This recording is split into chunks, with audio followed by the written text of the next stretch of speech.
Well, good evening. Thank you all for joining the Humboldt Earthquake Recovery Town Hall. We're really grateful that you take time in your busy schedule to be able to be with us this evening. Tonight, there is going to be an all hands on deck approach on the continued response and recovery from the devastating impacts of the earthquakes that hit Humboldt County.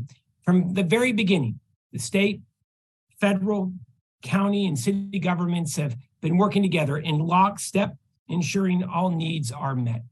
Tonight's town hall is a partnership. It's in partnership with Assemblymember Jim Wood. I want to take a moment to acknowledge Jim Wood, his incredible work on behalf of the North Coast each and every day. Assemblymember Wood and I have been working together unfortunately, on several disasters over the years, and I just want to acknowledge Assemblymember Wood here tonight and thank him for partnering tonight. And I also want to acknowledge Congressman Jared Huffman. There is no one that works harder on behalf of the North Coast in Washington, D.C. than Jared Huffman. We are so lucky to have him advocating on our behalf. He has an amazing team on the North Coast, and that also includes John Driscoll. John Driscoll will be with us this evening on behalf of Jared Huffman, and I just want to take a moment to acknowledge the hard work that Mr. Driscoll puts in on behalf of the North Coast each and every day. As we kick off tonight's town hall, we need to take a moment to acknowledge the tireless work of the law enforcement and fire personnel, public works and utility crews, nonprofit and community organizations, our school employees, along with countless neighbors who responded like never before, ensuring that neighbors in need were taken care of. I think what we are all in firm belief is that Humboldt truly shines in the darkest of days. We wanted to be able to do a recap and a status briefing tonight about where we've been and where we're going to go together for a focus on recovery from the Humboldt earthquake. Here's where we're at the moment. An emergency housing program is now up and running, and all residents whose home was impacted by the earthquakes have housing. The state will be reimbursing the county for the costs of the hotel rooms that the emergency housing is representing. And we're in constant coordination on the emergency housing needs of all residents. And you're going to hear more specifics from the State Office of Emergency Services and the County Administrative Officer, along with Sheriff Hansel, in just a few moments on the emergency housing. A long-term housing recovery program is being established, even as we speak. The program will be managed by a local nonprofit along with the County of Humboldt. The program will help pay a portion of residents' rent impacted by the quake and a portion of rehabilitation for homeowners whose home was damaged by the earthquake. $3 million in available funding is being advanced to aid residents impacted by the earthquakes. The relief funds will focus on those most in need and help communities get back on their feet. The county, thanks to the leadership of the Board of Supervisors, will also be contributing an additional $1 million towards this program. The county administrative officer will be getting the specifics on that here in just a few moments. We also know that there are millions of dollars in public infrastructure damage, especially in the city of Rio Dell, for water and wastewater lines.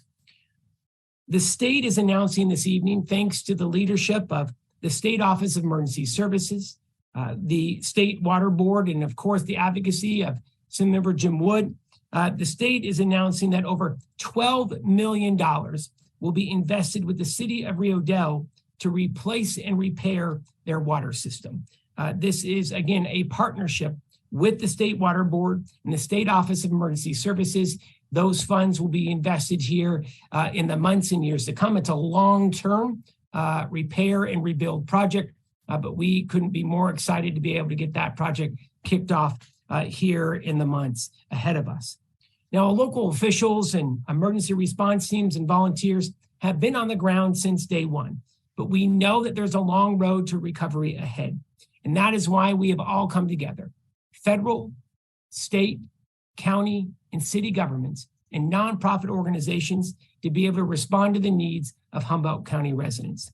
Tonight, we're going to cover how it's going to happen, and then we're going to get to the most crucial part of the evening, answering your questions. We'll be hosting a second town hall in the coming few weeks, making sure that we're all on the same page going forward. Without further ado, I'd like to be able to turn it over to our partner in tonight's town hall, and that's Assemblymember Jim Wood. Assemblymember, it's wonderful to see you honored to work with you. Take it away. Likewise, thank you so much, Senator McGuire, for your efforts and help in putting this together tonight. Your organizational skills are second to none, and it's most appreciated. And it just feels like we've been taking quite a beating on the North Coast. It feels like if it isn't one thing, it's another. With the earthquake happening, the time of year it did, I think, made it even a little bit more difficult to digest, so to speak. And then we've added the rain on top of that, that just continues to come. One of the most important things is that, obviously we want to get you as much information as possible. We want to help in the recovery as quickly as possible. And our state partners, our federal partners, and the county have been working tirelessly. I think you know that. And kudos to all of them. Seriously, it is going to be a long-term effort. One of the big challenges is going to be, it's going to take time. It's going to take some time. And tonight, the questions that we'll be taking and doing our best to answer will give us significant insight into what is really on your minds going forward. We know what we think we need to do, but we need to hear from you and moving forward in helping in those particular needs. So it's an honor to be here tonight with everybody. We won't have every answer for everything tonight, but we are going to do everything we can to make this recovery as efficient and complete as possible for as many people as possible. So thank you so much, Senator McGuire. Look forward to the rest of the meeting tonight. Grateful to you and to your team for the continued work, Senator Wood, and always honored to work with you, especially in these times of need. We would like to be able to turn it over to John Driscoll, District Representative on behalf of Congressman Jared Huffman. Mr. Driscoll, Humboldt County is your home. You've been very focused on this issue. We want to say thank you to you and to the Congressman for your leadership. Mr. Driscoll, you have the floor, sir. Thank you, Senator McGuire and Assemblymember Wood. I really appreciate being here tonight. I want to also thank the very fine people in the local and state response that really jumped on this as soon as it happened and have been ramping up efforts ever since. It's really been an impressive response. I want to just say that Congressman Huffman very much has you all in his thoughts, folks that have been affected by this significant earthquake. He's been monitoring this since the very beginning and trying to bring federal resources to bear, whether it be Federal Highways Administration looking at Fern Bridge, or whether it's the Small Business Administration that is now going to be in place. It has been in place now in Fortuna for a few days here, helping people. This was not only a traumatic event on its own, but the difficulties continue for those whose homes and businesses were damaged. And you have seen an amazing local and state response. Because it's local, it does not appear that this event will meet the very high FEMA threshold. But the congressman was able to bring in the Small Business Administration to help with low interest disaster loans. And I can tell you that SBA is very interested in helping people, and folks should not hesitate to go down to the Disaster Outreach Center at the Rona Recreational Hall in Fortuna. They really will work with you, and you shouldn't assume that you can't qualify or you can't afford it. You really should go talk to them. And there are also many local and state resources available that people should look into. It's really a team effort to recover from an event like this, and there really is a very good team assembled to help. And you'll hear more information as the town hall goes on here. So thank you again, Senator and Assemblymember Wood. Thank you so much. John Driscoll from Congressman Huffman's office. And Congressman Huffman, please, Mr. Driscoll, please thank him for us for all of his advocacy and hard work. We are now going to turn the meeting over to Robert Troy. Robert Troy has been the lead for the State Office of Emergency Services since the very beginning of the earthquake. He has made Humboldt essentially his home over the past month. Mr. Troy is going to be active now and well into the months ahead, ensuring a recovery for the city of Rio Dell and the rest of Humboldt County. Mr. Troy, the floor is yours for a status briefing on behalf of the State Office of Emergency Services. Thank you, Senator, and thank you for having us here tonight. It's really been our pleasure and our honor to work so closely with the local and state family in support of Humboldt County on this disaster. In the world of disaster recovery, we have a saying that all disasters start and end locally, and that's certainly true, but it's our goal at Cal OES to ensure that local communities don't do that alone. And so it's been our goal and our intent and our commitment so that since day one and until recovery here is complete, that the state family will be at the side of Humboldt County and the impacted community of Rio Dell. We've worked, we don't believe in having response start and then turn over to recovery. We've had our recovery personnel engaged from day one, working side by side at the state and the local level. And we're at the point now where we're firmly now pivoting over to the recovery phase. So I'm really excited that the state recovery team is now partnering with the recovery team at the local level between the county and the city of Rio Dell. Really pleased that the state family really swung in and supported the local assistance center in Rio Dell, providing assistance to 252 households. Our goal is to build upon that, to use the data that was captured during the event to really capture the true needs and impacts for the community there, to bring additional resources. That was just the starting point. The city of Rio Dell and the county requested that the state provide support to come in and provide structural safety assessments early in the disaster. The state family, I'm very proud to say, immediately did not hesitate. Cal OES Mission Task state partners and led a recovery team to come in there and provide safety assessments for 1,387 structures. Those teams worked tirelessly through the holidays on Christmas Day and up until New Year's, and then we sent them back up there after the big aftershock, right? Really pleased at the partnership and the warm welcome they received from Rio Dell. I want to thank SBA for expediting their declaration. Much to their credit, we used those safety assessments that the teams provided the data to SBA, and rather than waiting until January to send a team out from DC to do an in-person assessment, they utilized that data. They said that will work, that's good for us, and declared quickly. So really appreciate their flexibility and their dedication to serving survivors as quickly as possible. I want to thank state water boards. City manager for Rio Dell, the first time we met with him, said it would be really great if the state could try and help with a grant that we are applying for from the state to repair our water system. Much to the credit, the water boards compressed that time frame greatly. We're going to use Cal OES funding to augment that as needed and to really help ensure that we build back the water system as robustly and resiliently as possible. We're in conversation with the city on their wastewater projects and are dedicated to finding solutions to rebuild the wastewater system as well. We have daily coordination meetings with the county and the city that will continue as long as it's beneficial, however long that takes. We will follow the lead. We'll bring in the right personnel at the right time, the right state and federal partners to meet the needs at those times. Sheltering operations have commenced, as you mentioned earlier. We're really pleased to support that. We will offer timely reimbursements to have state money pay for that, to take the burden off of the local community.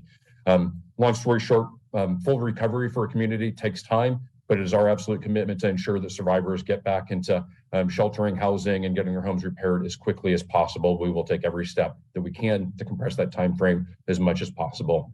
Thank you for having us tonight. Mr. Troy, Assemblymember Wood and I would be remiss if we didn't acknowledge you in your incredible work. You have been putting in countless hours on behalf of the recovery. We are truly grateful. And if you could please pass on our sincere thanks to the OES Director, Nancy Ward, and to Chair Esquivel from the Water Board. They work together with also now newly retired Director Gila Ducci from State OES to be able to get this over $12 million for Rio Dell expedited and in place to be able to help repair and rebuild their water system. And we are forever grateful to be able to secure those funds. So thank you so much. And please pass on our sincere thanks, Mr. Troy, to Director Ward. Thank you so much. Ladies and gentlemen, we're now going to be turning it over to those who have been working morning, noon, and night on behalf of this recovery, and they all call Humboldt County home. That's Sheriff Hansel, that's the County Administrative Officer, along with the City Manager of Rio Dell. We want to remind you that we're going to be taking your questions live tonight. If you would like to be able to submit a question, please do so now. We encourage you to email senator.mcguire at senate.ca.gov, senator.mcguire@senate.ca.gov. We now have about 279 folks live on the town hall. We want to say thank you for being with us on this Thursday evening. Without further ado, we want to say how grateful we are to have the hardest working sheriff in California with us tonight. His name is Billy Hunsell. Sheriff Hunsell, you have been running the OES operations along with Mr. Derby from the very beginning. We owe you a debt of gratitude. Sheriff Hunsell, for your status briefing, please take it away. Yeah, thank you, Senator McGuire. Thank you, Assemblymember Wood, for having this town hall meeting tonight. I'd be remiss if I didn't acknowledge my team. I have a fantastic team in the OES and acknowledge all those first responders. As you know, this has gone from response now to recovery, but the response from Humboldt County has just been phenomenal. And it's not just Humboldt County, it is all the counties surrounding us, as well as State Office of Emergency Services, and then also the federal government. So thank you all. We really appreciate it, including the partnerships that we have here with all the first responders, EMS, the Red Cross has just been phenomenal. So thank you guys all for everything. You know what? This earthquake has hit us tremendously. We have $31 million worth of damages to local infrastructure, and that's just public infrastructure. We also, just like Bob Troy said from Cal OES, we've had our inspectors up here inspecting 1,300 homes, or 1,300 structures, and they've identified 90 plus of those to be red tagged. Those are unsafe to occupy.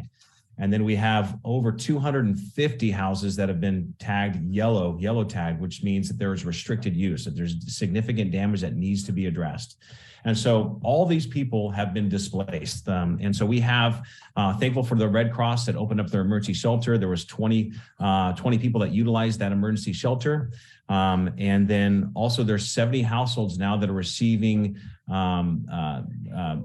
sheltering at local hotels. We got hotel vouchers for them. So we're trying to take care of their immediate needs. Just like Senator McGuire has mentioned, there are no displaced residents that don't have a place to go right now. So we're very, very happy about that.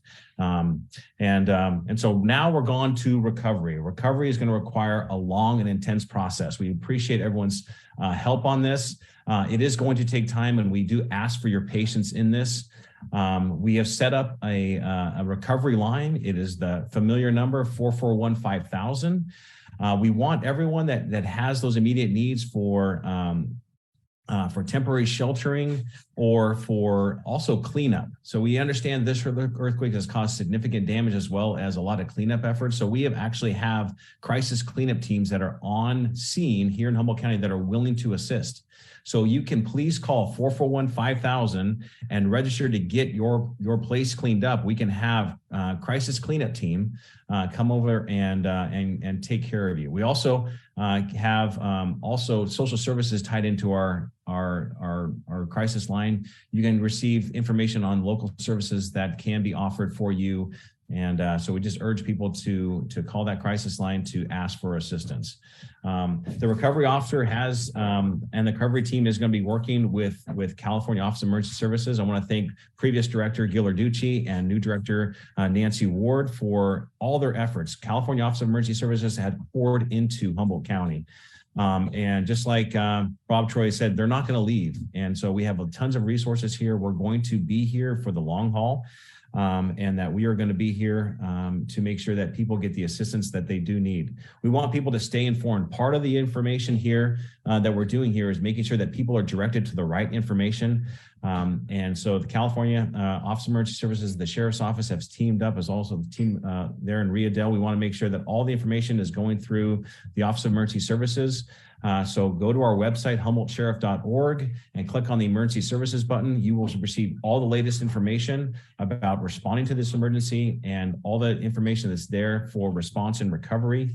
And as you know, we face a lot of different disasters. So please don't hesitate to sign up for Humboldt Alert. If you want to get alerted to emergencies and what to do in the event of emergencies, just Google Humboldt Alert. Make sure you sign up for those emergency notifications, and we can get that information out to you as soon as possible. And then I'm here to answer questions, and I just want to thank you all for everything so far. And we're looking forward to working with all you for the recovery into the future. That's Sheriff Hunsell. Thank you so much, who has been leading the emergency response in recovery efforts. We're really grateful. We're now going to turn the floor over to the County Administrative Officer for the County of Humboldt, and her name is Alicia Hayes. Madam CAO, we want to say thank you to you, your team, and in particular your board, Supervisor Bushnell, Supervisor Bone, who've been on the ground impacted by this earthquake because their districts have been hit the hardest. If you could please pass on our thanks to Supervisor Bushnell and Bone and your entire board for their hard work. Madam CAO, the floor is yours. Thank you, Senator.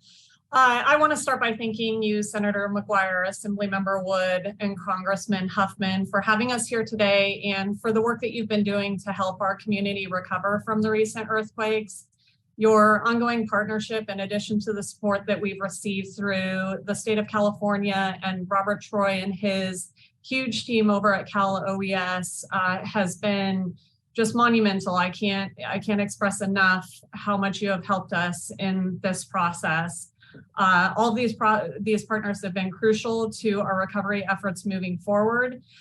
In addition, Sheriff Hansel, Supervisor Bone, and Supervisor Bushnell have been dedicated to serving their districts and our community and advocating for any and all resources that we can bring in to support those who have been impacted. Since the earthquake first struck, we've been exploring every resource available to us to help our most impacted community members. Staff from all county departments have been working tirelessly to provide support to our community. And I would be remiss if I didn't show my gratitude to all of those folks as well who have been serving day and night to help us get through this trying time. As mentioned, many people have been displaced from their homes, more than 180 individuals. And so we are moving now into long-term recovery, and we have developed a local earthquake recovery and assistance program. The damage sustained to the community, particularly in Rio Dell and the Eel River Valley, is significant. But as previously said, we don't expect that we're going to meet the FEMA requirements to receive individual assistance for households. So the board on Tuesday allocated $1 million to develop the earthquake recovery and assistance program. In addition to that, the states provided $1.5 million in additional funding and made $1.5 million in addition to that available for grants. So over $4 million at this point in time has been allocated for this recovery fund to assist with short-term and long-term recovery needs.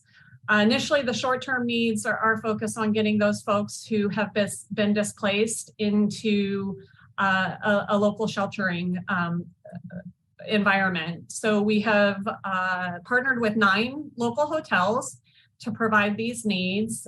As of this afternoon, hotel vouchers for 70 displaced households have been issued, running more than $107,000 to help with the local residents' needs. In addition, we move towards the long-term recovery program, and the Recovery Operations Center has appointed a recovery officer who is working with all of our community partners and the state to not only capitalize on the $4 million that we currently have available, but also to explore additional revenue options that we can pull down to help our residents. We envision this as being a one-stop shop for all of these funds. And we're working diligently to identify all of the revenue streams available to us and also what the criteria might be to accessing those funds, and anticipate in the coming week or so to be able to release that information out to the public so that they can start to apply and get qualified for these funds. In addition, Small Business Administration has funds of $200,000 available to residents and upwards of $2 million available to businesses. So, we certainly encourage folks to get out there and explore those options as well. These are low interest loans, and as previously said, don't think you can't afford it or don't think it's not an option for you. Check it out. And it may very well allow you to find yourself in a position where your mortgage is reduced from what you're currently paying. Going to reiterate for all of this, we need folks to give us a call and let us know their needs so that we can log all of that data. and start to compile that information. So please call the recovery line at 707-441-5000. We'll probably keep repeating that number over and over. In addition, if you have any other needs, any unmet needs at all, please call that line, and those folks can help connect you to resources, whether that's just getting cleanup or helping you to repair and move back into your home. So again, thank you so much for all of the support that your teams have been providing us, and thank you to all of our staff and to our Board of Supervisors, who all of them are out there supporting the community and rallying to get us back on our feet. Madam CAO, thank you so much. And again, special thank you to the Humboldt County Board of Supervisors for leading from the front, and really grateful for their visionary leadership and for committing that $1 million. Thank you so much, Madam CAO. We're going to be turning it over to Assemblymember Wood in just a moment. But before we do, we'd like to be able to introduce our next presenter, and that's the City Manager for the City of Rio Dell, Kyle Knopp. Mr. Knopp, I got to say, Assemblymember Wood and I have talked about you. We've said you've absolutely been phenomenal. This city manager was out on day one, literally working to reconnect houses to the water system, working with his small but mighty team at Rio Dell to do almost the unthinkable. And just want to say how grateful we are. And I know that the Assembly member is going to have a few words, but again, if you could please pass on our thanks to Mayor Garnes. She has been an absolute star in this. We are so grateful that Mayor Garnes and your entire city council has stepped up like never before. Mr. Knopp, for a status briefing on the city of Rio Dell.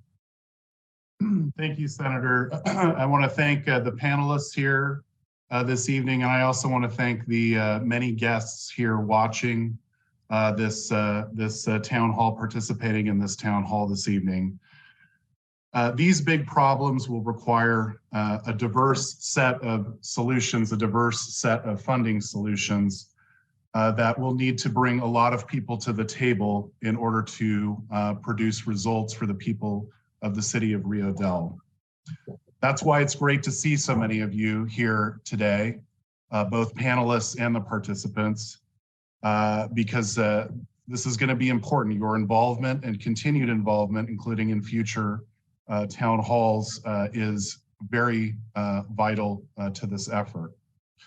I also want to thank specifically some individuals here on the panel, Senator Mike McGuire, Assemblymember Wood.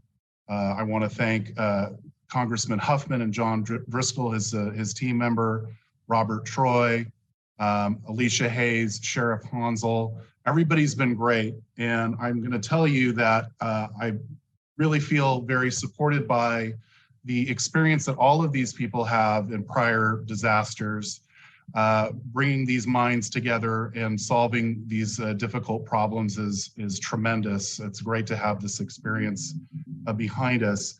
And what I want to specifically say to the people of Rio Dell, where the biggest hit from these earthquakes has occurred, the greatest need exists, you are not alone.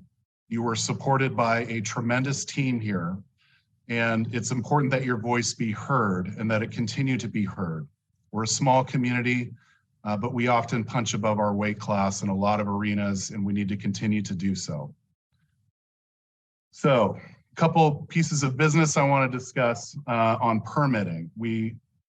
For the recovery effort. There is already some work underway. Some individuals are engaging private contractors. Private contractors are here in Rio Dell actively soliciting business. Contractors need to be licensed. They need to be insured. They need to do good work in conformance with the building code.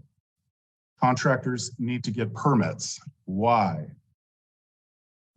It is the building code that can save lives. In an earthquake, your home can become dangerous, but if it's properly constructed, appliances are properly installed, a lot of problems are solved that way. And I cannot underscore that enough. We have had a significant number of issues with easy problems to solve. Water heaters secured to to the wall. You'd be amazed at how many of these yellow tags, how many of the damage is related to very easily solvable problems that can become significantly worse. While we recover from these earthquakes and we begin the build back to reconstruct, we're also simultaneously preparing for the next earthquake. And there will be one, hopefully not for another 30 plus years. But the reality is that this is an ever-present danger in this community, and that extends far beyond Rio Dell, really to basically all of California. And so we need to be prepared, and having appropriate licensed contractors doing quality work is important. And it is the city's obligation to make sure that that work is done in conformance with the law, with the building code, and it's for all of our safety and our children's safety down the road. Regarding Rio Dell's response to this earthquake, there are a lot of people on our team I need to make sure that I talk about. Our public works team, I have said before that we have never had a better team in place for this earthquake than we have had today. They're out there every day, rain or shine, and they are delivering for the people of Rio Dell as best as they can with the limited resources that we have and the magnitude of the various problems. It's been fantastic that we have Cal OES here responding and helping get our projects that are on the table moving forward. Another thing I want to note, I'm really proud of the diversity of our team. During this earthquake, it was the public works crew that came in on one of our press releases with Spanish and Mandarin translations. We have just a diverse and dedicated crew, and I could not be more proud of the entire city of Rio Dell, from the city council to our line staff who make it happen. That includes also Mayor Garnes as a member of the California Seismic Safety Commission appointed by Governor Gavin Newsom. Like I said, the Rio Dell team could not be better positioned overall for this event. Regarding water, as the Senator mentioned and Cal OES has been working on, we're going to be receiving over $12 million towards the water system that needs to go towards capital replacement. These are dollars that the ratepayers are not going to be paying. They help lower our long-term costs and obligations to the water system. It's a fantastic deal. We really appreciate Cal OES's help with this. We're working on other projects on the wastewater side, and you may have heard we have a lot of damage to our wastewater system. It's hard to find just because of the nature of the pipes being under the ground. And we're working on some solutions to this. Nobody in Rio Dell is happy to have sanitary sewer overflows during these large rain events. And we have some proposals on the table that we'll be working with. We have a meeting tomorrow morning with Cal OES and some other staff members to go over kind of the next steps on securing some additional relief in that arena. So again, I want to thank Senator McGuire, Assemblymember Wood, Congressman Huffman. This is a difficult situation that's going to require some finesse and a diversity of solutions. And it's important that the public continues to work with the team, especially at the county, and that we're going to get through this. And I just, again, really appreciate everybody's time here. Thank you. So, City Manager, thank you so much for your hard work. And again, please thank your team and your City Council and Mayor Garnes for all of the work that's been happening. I'm now going to turn the meeting over to Assemblymember Wood to be able to lead our next panel. Thank you very much, Senator. We're going to talk now about resources for recovery. Just want to highlight a couple of things before we start. Senator McGuire and I are no strangers to small communities. We've lived and worked in them our entire professional careers, except for our time over in Sacramento. We recognize that given just our fair share of the resources, our communities can do amazing things. And we know that our communities will recover from this. And all we really hope for is to get our fair share of the resources that we need to be successful. We're going to start the next panel here with a brief overview from our Contractor State Licensing Board on hiring qualified contractors for damage repairs. I'm going to turn this over to David Fote, who is the Executive Officer for the California State License Board. Mr. Fote, please. Well, thank you, Senator Wood and Senator McGuire. I'd like to begin by letting everybody know about a very important website, and that is checkthelicenseFirst.com. And if you go to that website, what you'll find prominently displayed on the front page is a link that will take you to a disaster response center. And I would encourage everybody that needs to do repairs or rebuild to go to that link so that you'll get helpful tips in hiring a contractor. The first thing you want to ensure is that your contractor is licensed. How do you go about obtaining a contractor? We recommend you check with family, friends, associates, but you can also put in your zip code and the type of work you need done, and you'll be provided a list of licensed contractors in your area. The next tip is to make sure that you have a contract that's in writing that clearly specifies the work to be done, when it will commence, when it will be completed, and the total sum of that work. Now, you have an option of asking your contractor for a payment and performance bond. However, it's very rare that a contractor will offer that to you. And so if you don't have a payment and performance bond, and that's different than a license bond. Every contractor is required to have a license bond of $25,000. But if you don't have a specific bond for your property or your rebuild, then a contractor is restricted from receiving more than a $1,000 deposit, and any subsequent payments have to be directly referenced to work that's been completed and cannot exceed the value of that work. So a huge shout out from the Contractors Board to Senator McGuire for partnering with us to make sure that that law applies to disaster survivors. So it's just very important to remember that. And just kind of in closing, if you go to that website, there's a number that you can call. It's a disaster response phone number where we'll provide you the name and the phone number of the special investigator that's assigned to the Humboldt County area to help with this disaster response. So you have somebody that's directly assigned to work with you. Plus, we're going to have a team out performing sweeps next week to look at, try to deter unlicensed contracting practice. So just in closing, it's just make sure the contractor is licensed, make sure you have a written contract that complies with the contract requirements. You can find on our website, and please don't pay the contractor in advance of the work being performed, because that's how people have been significantly harmed. You know, the folks in Paradise being a good example. So with that, I thank you for allowing me to share these tips this evening. Thank you very much, Mr. Fote. And I don't think we can emphasize that enough. Senator McGuire, Congressman Huffman, we have all seen too many examples of situations where people unwittingly have been taken advantage of. I want to say the vast majority, and I mean the vast majority of contractors that are licensed and reputable, but there's always a few bad apples. And so please check the license of the contractor you plan to hire and make sure they have a valid license. That simple step could save you a whole lot of heartache. You know, don't pay in advance for work that hasn't been done.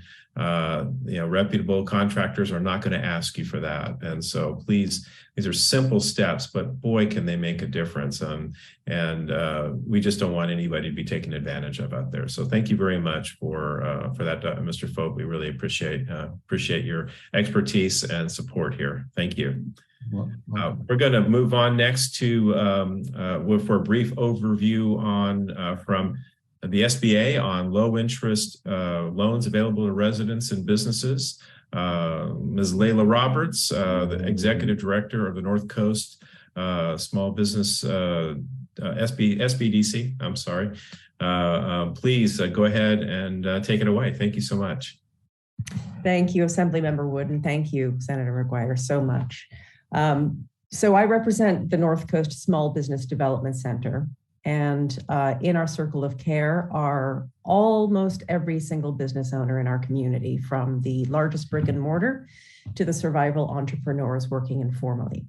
So I am here to talk about the Small Business Administration's supports available and more. And I'm going to start with the easiest to access and then move on down.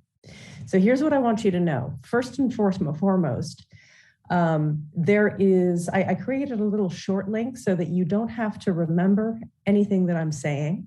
If you've got a pen handy, write down tinyurl.com/Humboldt Business Recovery 2023. I'll repeat this a few times. So tinyurl.com, Humboldt Business Recovery 2023 is where you can find everything I'm about to say. I am going to promote ourselves first because we are a public service to business owners.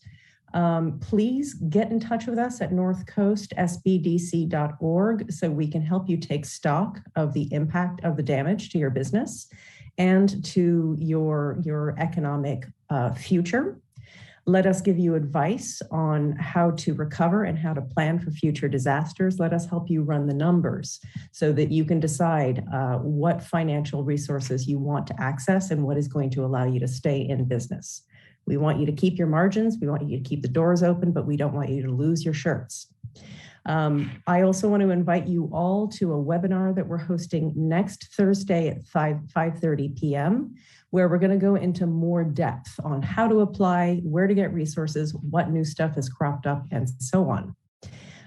The regional Rotary affiliate, Rotary 5130, is offering $2,000 grants for small business recovery from the earthquake.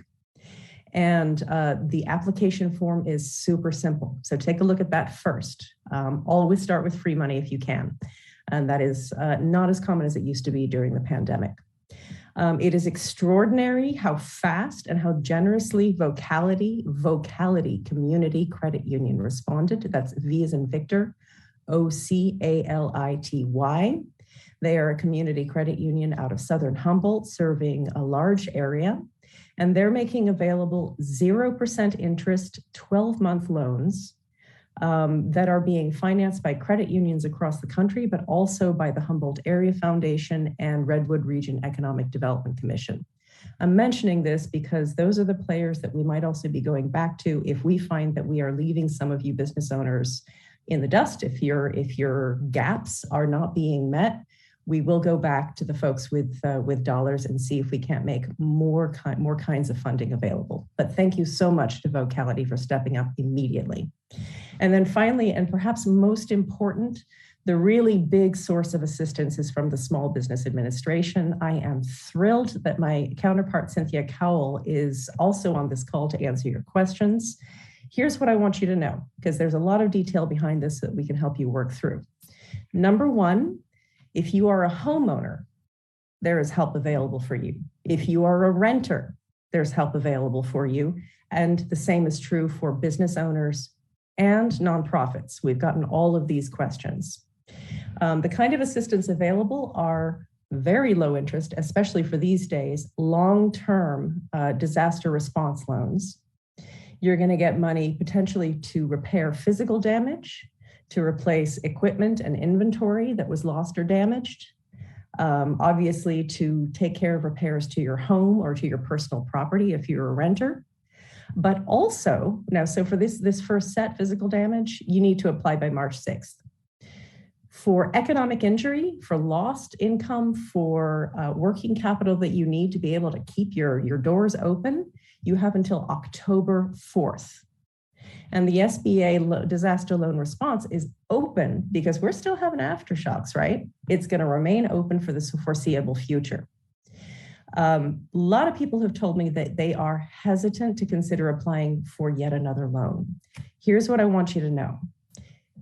I would like you to consider getting in the queue anyway.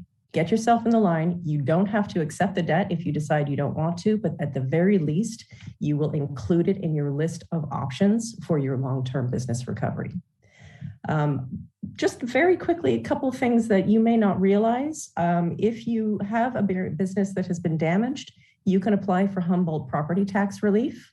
If you're an employer and you need a little extra time, you can request to the EDD, Employment Development Department, to delay your payroll reports and even your tax payments. And the Humboldt County Economic Development Department and the Workforce Office also offer help if you do have to lay off your employees. They will help you make sure that the process goes smoothly, that your employees have immediate assistance. So figure out how to get a hold of them for the rapid response. How do you get a hold of them? tinyurl.com/Humboldt Business Recovery 2023.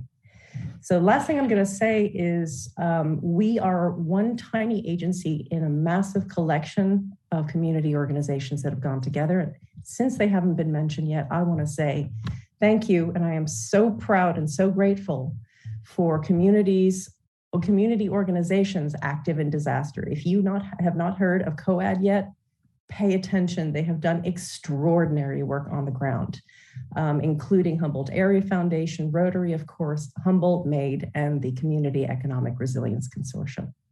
So we're here to help. tinyurl.com/Humboldt Business Recovery 2023. Thank you. Thank you very much, Ms. Robertson. I think the critical thing there is was tucked in the middle of that message, and that's even if you don't think you may want that resource of that of a loan like that, take the time now to apply for it anyway. There is a window of time in which you can do that, and that window will close, I believe you said, on March 6th. So you don't want to regret that you make a decision later on and say, gosh, I wish I'd done that. Take the time to do it now. And maybe you don't need it, but if you do, it has the potential to be there. And then just another shout out to Rotary District 5130. Ms. Senator McGuire and I were longtime Rotarians, businesses giving grants to support other businesses. Talk about paying it forward. So thank you to Rotary for everything they're doing in this recovery as well. We're going to move on to our final panelist in this section here, and that's to talk about resources for earthquake insurance for people with earthquake insurance, and that's the CEO of the Earthquake Authority, Glenn Pomeroy. Please take it away, Mr. Pomeroy. Thank you, Assemblymember Wood and Senator McGuire. Thank you for your leadership and for allowing us to be a part of this tonight. The CEA is a state's not-for-profit earthquake insurance company. We got about 1 million policyholders statewide, only about 1,000 policyholders in Humboldt County, unfortunately.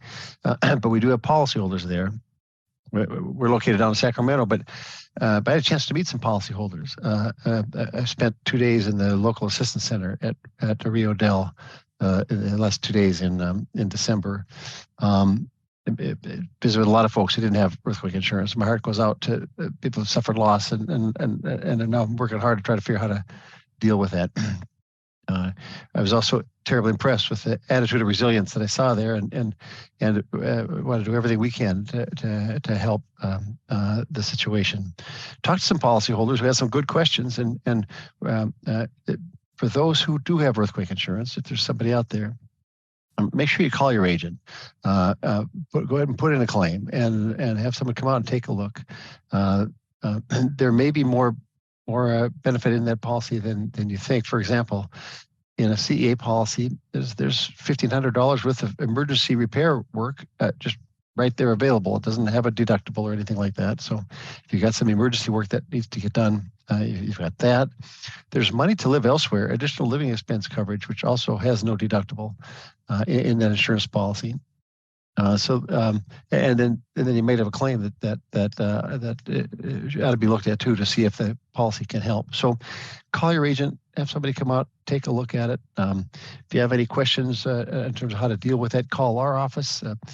We've got a toll-free number. Our website is earthquakeauthority.com. And give us a buzz if you have any questions about earthquake insurance. The final thing I would say is we also administer a program to provide grants when we have funds available to help people retrofit their older homes built prior to 1980. I saw a number of them that had fallen off the foundation when the ground shook, and it just takes a contractor a couple days to go into that home, put in some braces and bolts, and shore it up so that collapse is not going to happen. when we have funds available, we make grants available to people in the high-risk areas who sign up and are selected in a lottery or a random selection. We want to come up and work with local officials up there to see if we can figure out a way to partner and find ways to attract some more money into this program. We've got expertise in terms of administering these things, how to train contractors and all the rest. We've retrofitted 18,000 homes so far. A number of them up in Humboldt County. We want to do more. We need more funding. We'd love to partner with your local folks and see if we can figure innovative ways to bring in some more money to put more grants available to retrofit these older homes. And even without a grant, I'd encourage anyone with an older home to look into what it would take to do that bracing and bolting. Not terribly expensive compared to the complete total loss of a home. So going forward, that might be a good thing for folks to look into. But we're here to help. If there's anything we can do, look forward to seeing you all again. And thank you for letting us be a part of this tonight. Great. Well, thank you very much, Mr. Pomeroy. And I, for one, didn't know about the potential for grants to help with some of that bracing. So that's valuable for information for folks in the future there. So really appreciate that.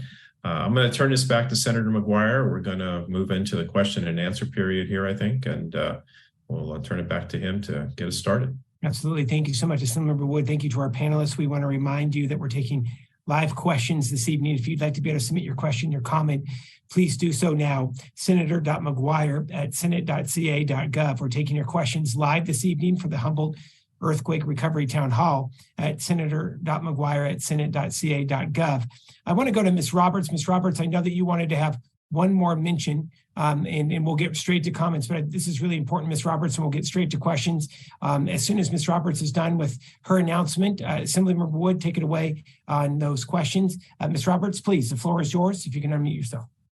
I appreciate your patience. Can't have a brain failure like this. If you need one-to-one, face-to-face help applying for a small business administration loan, you can go down to the Fortuna Broner Park Rec Center.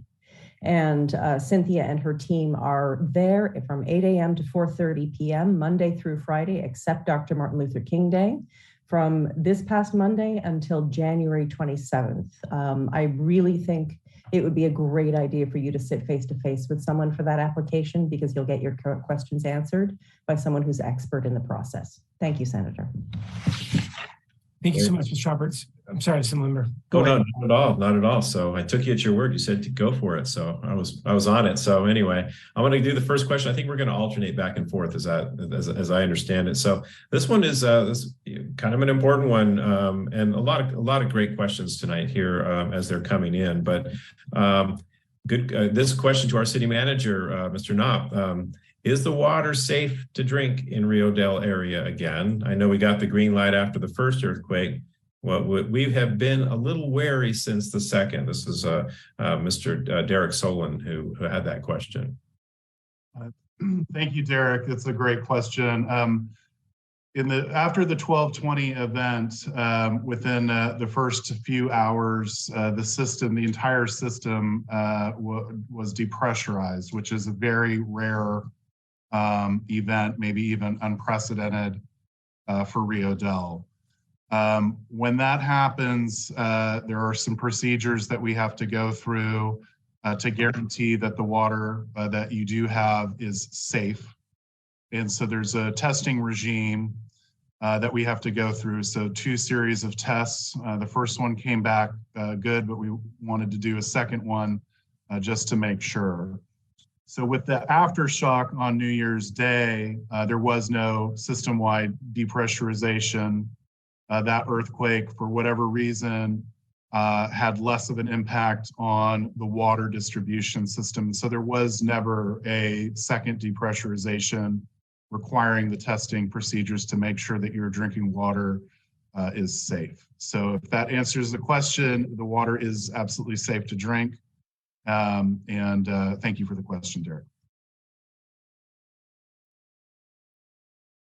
Great. Well, thank you very much. We'll go on to Senator McGuire for the next question here.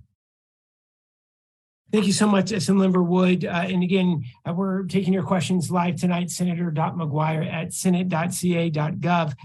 We have a question in from the Moterns, Mr. and Mrs. Motern. This question is for City Manager Kyle Knopp from Rio Dell. How do you acquire business licenses to help with cleanup? Mr. Knopp, if you want to comment on the City of Rio Dell's process.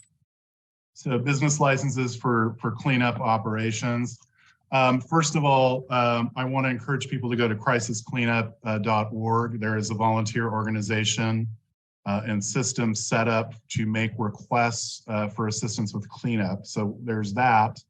For businesses interested in engaging in cleanup, I want to encourage them to come to City Hall or to phone us at 707-764-3532 to come through and file that application fee. It's very easy process, very quick. We're very quick on those processes.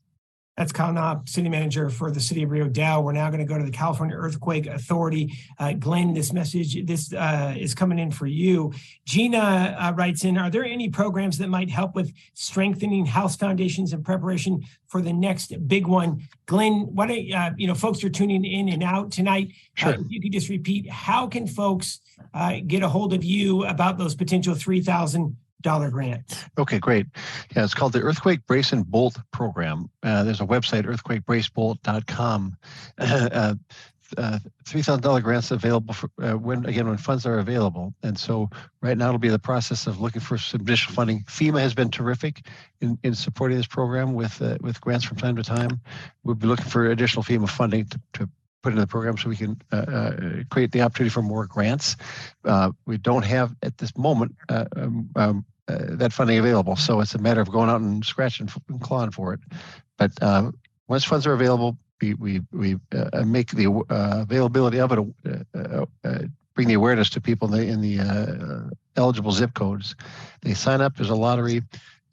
Names are selected, and we then make these grants available. And oftentimes, $3,000 goes most of the way to cover the cost of the retrofit. It's not a terribly complex job. It really takes the contractor a couple days.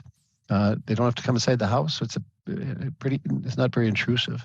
Matter of getting contractors into the area and make sure we have folks trained in order to do this work. So earthquakebracebolt.com.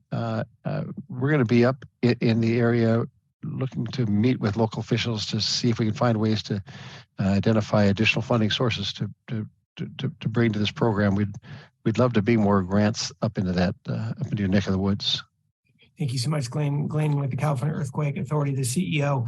I'm going to do one additional question. I'm going to turn it back over to Assemblymember Wood. We also want to welcome the Director of Planning for the County of Humboldt, John Ford.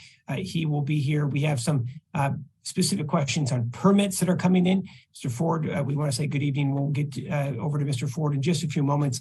These next questions are coming in for Sheriff Hansel. Sheriff Hansel, there have been a few questions that have come in about the phone number to access that folks didn't write it down for potential assistance. And there also are individuals that are writing in tonight that want to potentially offer a spare room. We have the Scotia Lodge saying that they have some additional rooms.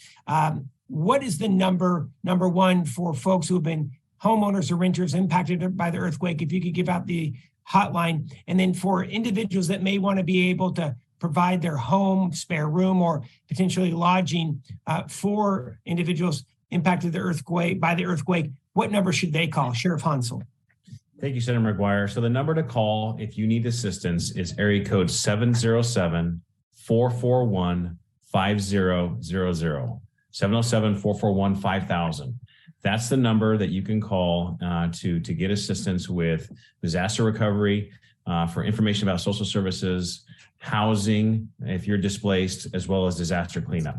And if you have a home that you would love to be able to provide, or you have a hotel that you would like to partner with the county in the voucher system, you can call that same number, and we can steer you to the right body there at social services, so we can get back to you as you can be a part of that voucher system. Thank you so much, Sheriff Hansel from the County of Humboldt. I'm going to turn it over to Assemblymember Wood for additional comments or questions. We're going to be coming over to John Ford next. Please, Assemblymember Wood. Great. Well, I'll throw a few more questions out here. First of all, let's see. I understand, and this is more of a statement. I think we heard earlier that one question we had from Mayor Deb Garnes. Can Cal OES please explain where the community stands in regards to FEMA assistance? So I guess that would be for you, Mr. Director Troy. But I think we all know we know the answer to that, but I think it's worth saying again for anybody who may have tuned in later. Yeah, thank you for the question. It's certainly it's certainly a topic that we understand people are interested in. By virtue of the size of the state of California, our bar to getting a FEMA major disaster declaration is pretty high. At the risk of being overly detailed, there's kind of two main programs. One is an infrastructure program that repairs infrastructure and reimburses local governments for their cost. And there, for the state of California, we need to hit both the statewide indicator as well as the local one. The statewide indicator is, close to $70 million of eligible expenses. So that's on the government side, not including residential homes, et cetera, private businesses, et cetera. And then on the what we call the individual assistance side, which is a program that can provide some funding to individuals and households that have been impacted by disasters. There's not a single number. There are a lot of different soft factors, and it depends on the demographics of the community. But there were some changes a few years ago in the policy on that has made it a little tougher for California to get major disaster declarations in that side. And we really need north of 1,000 destroyed homes, well north of that to even be considered really for a declaration along those sizes. And so that is one of the distinct challenges when we have disasters in California that really don't impact the entire state to really help us hit those really big numbers. But that's all the more reason why OES is extremely dedicated to providing any and all assistance that we can. So we do have a state program that is the state equivalent of that public assistance program, and we are committed to leveraging that as much as possible to help Humboldt County and Rio Dell recover. These are really, they may not be the biggest disasters to hit the state, but they are some of the most challenging, the most heartbreaking ones because it's devastating for the community, but just doesn't get to that level to get a FEMA declaration. There may be a silver lining with the storm activity we've been seeing in recent weeks. It won't help directly to help survivors to get a declaration for this event. But going back to some of the other discussions from the Earthquake Authority on getting some FEMA dollars that might help to fund mitigation projects in the future, that may, if we do get to a major disaster declaration of that disaster, ultimately end up with some more money in the state's hands for mitigation projects. So that would take time. We don't know that we're there yet. That's something we're working through diligently, but we are committed to finding funding wherever we can to support the recovery here. Well, it's a good news, bad news scenario. The damage, I believe, was $13 million to public infrastructure and not enough to reach that threshold. Fortunately, we didn't lose 1,000 homes. So, but for everybody who experienced the loss, I mean, it's a crisis to them. And so, obviously, absolutely, we're doing everything we can. So, while I've got you here, just a question here. Important. I know the answer to this, but I think it's worth saying. And this comes from Kim Irvin. Do we know if Mad River Hospital in Arcata is sound enough to withstand an earthquake? And what about St. Joseph Providence Hospital in Eureka? Apologies, I don't have that information at my fingertips. That's certainly something we could work with on the county to offer some feedback on what the level of resilience is there. And certainly if there are ways to increase that, we're absolutely happy to do that. Well, I'll go ahead and add my knowledge of that. I know that I know these hospitals have been actively working towards seismic retrofits for many, many years with sizable investments. And they have, in particular, Mad River has withstood earthquakes larger than this and not lost days of service. It seems to be a lot of times with events like this, one of the biggest things that happens is the loss of power. These hospitals now have redundant power systems, generators, and fuel to be able to operate for several days without refueling. And so hospitals in particular are really well situated to survive a lot. And they're designed that way. And as far as I know, there was no significant damage to either hospital. There wasn't any loss of service there. So. And a question to you, Sheriff Ponsel, before I throw it back to Senator McGuire, this comes from Doug Hansen. I think you talked about a crisis cleanup program. This is someone who says, is there a way to arrange for electronic waste drop-off for things that broke, like televisions and computer monitors and things like that, which obviously we don't want to throw in a trash can?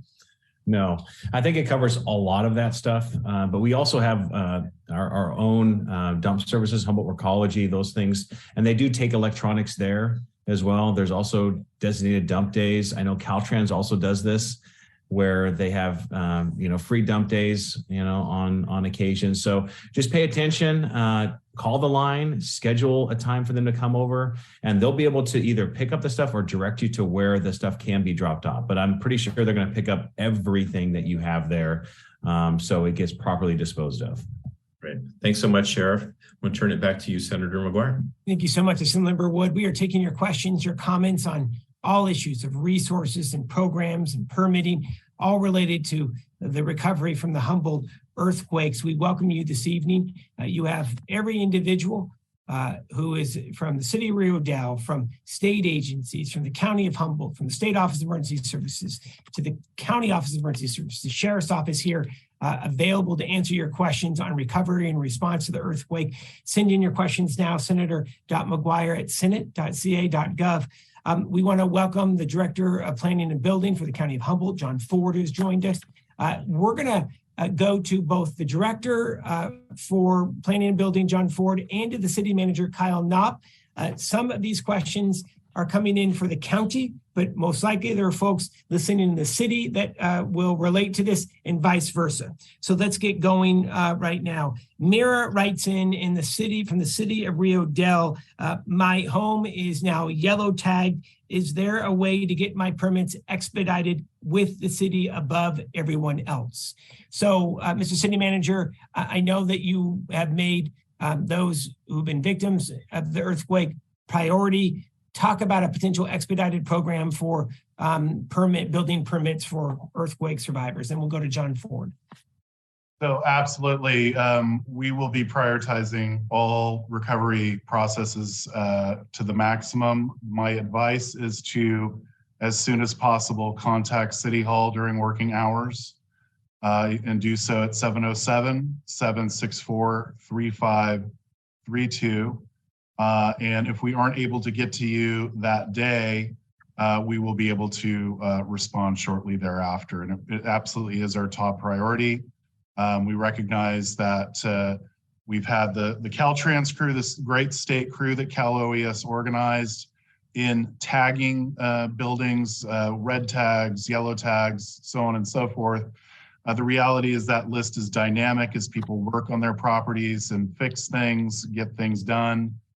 So I just want to encourage you to not hesitate and come down to City Hall, or again, call 707-764-3532 to get those services.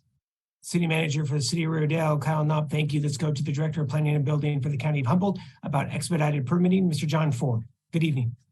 Thank you, Senator. Good evening. Yes, similar to what the City Manager just said, if you have questions about the condition of your home, do call the Planning and Building Department. That's at 707-445-7236. And we will send an inspector out, if not the same day, the very next day, to expedite that. If you are ready to begin repairs, identify that these are earthquake repairs. We will move that to the top of the stack and move it directly into plan check. If we can issue anything over the counter, we will. We've got the resources to be able to do that, and we are standing by to assist. Thank you so much, Mr. Director. Mr. Director, we're going to stay with you for a moment, and we'll turn it over to the City Manager on the same question. This individual was not clear on if this is a county or city, so let's go with county first. If I pull a permit to repair electrical on my home or business, will it need to be repaired as it was, or does it have to be upgraded to current building codes? Director Ford. That's a great question. Normally, the requirement would be to comply with current codes. I think our primary interest is going to be to facilitate getting the repairs done and returning the units to a livable condition. So we will try to exercise every interpretation that's available to us to get it done close to what it was without having to completely upgrade things. I think, Director Ford, to your point, If that makes sense. It's going to be important, though, they call and then obviously having your team do a consultation on that, right, to be able to help that resident through, correct? Absolutely. Yes. Thank you for that, Senator.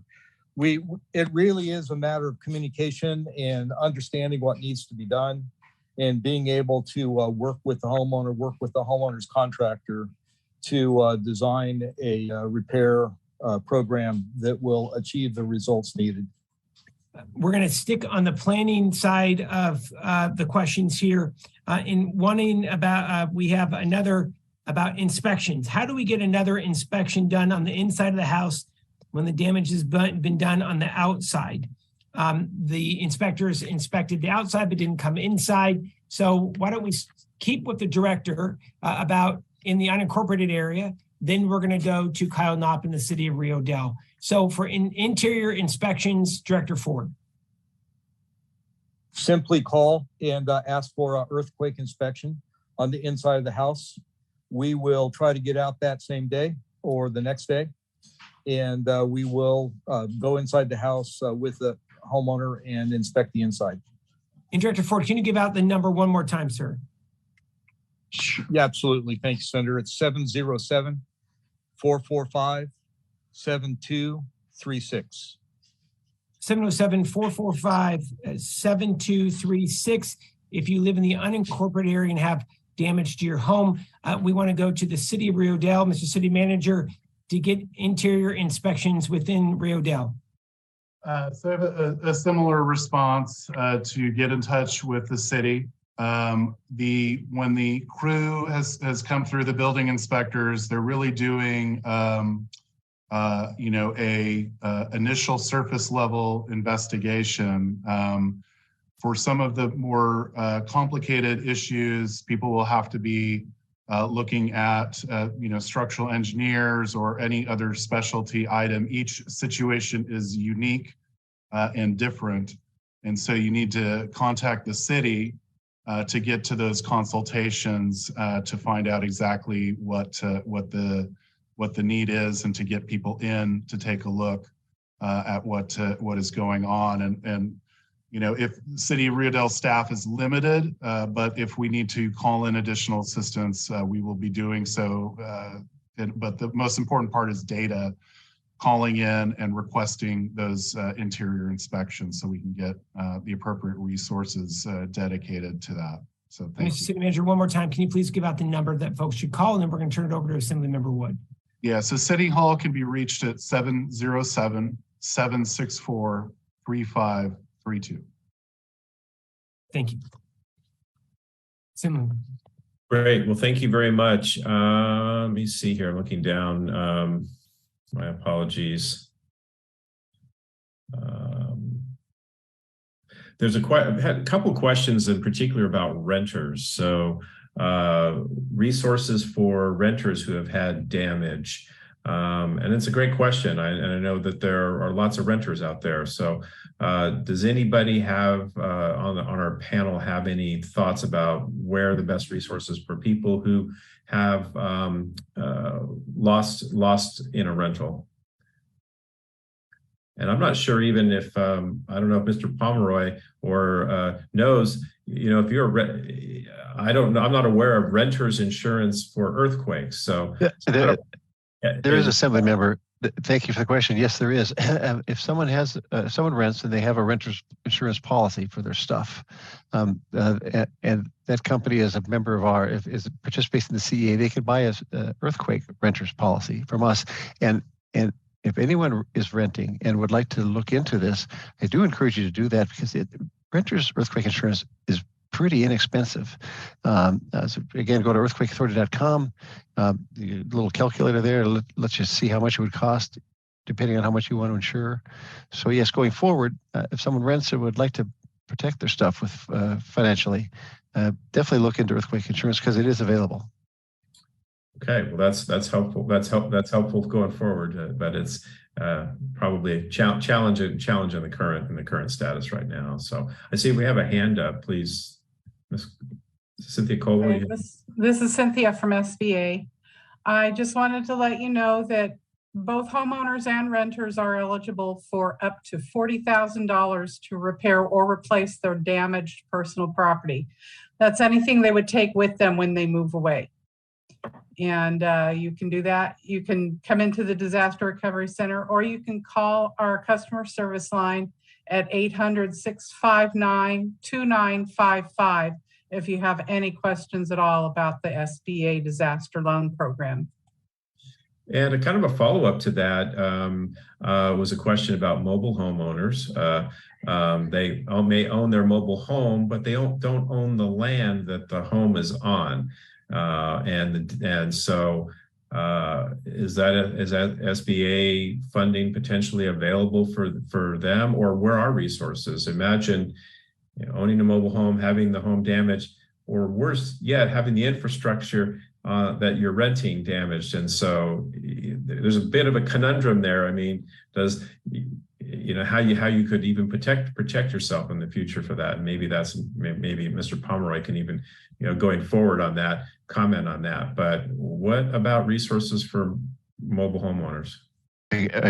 Thank you, Mr. Assembly Member. Yes, going forward, there's earthquake insurance available for mobile homes too, provided by the California Earthquake Authority, and maybe other companies too. So again, go to earthquakeauthority.com, look into renters mobile home policy. That also is available, and that's also not very expensive. Okay, great.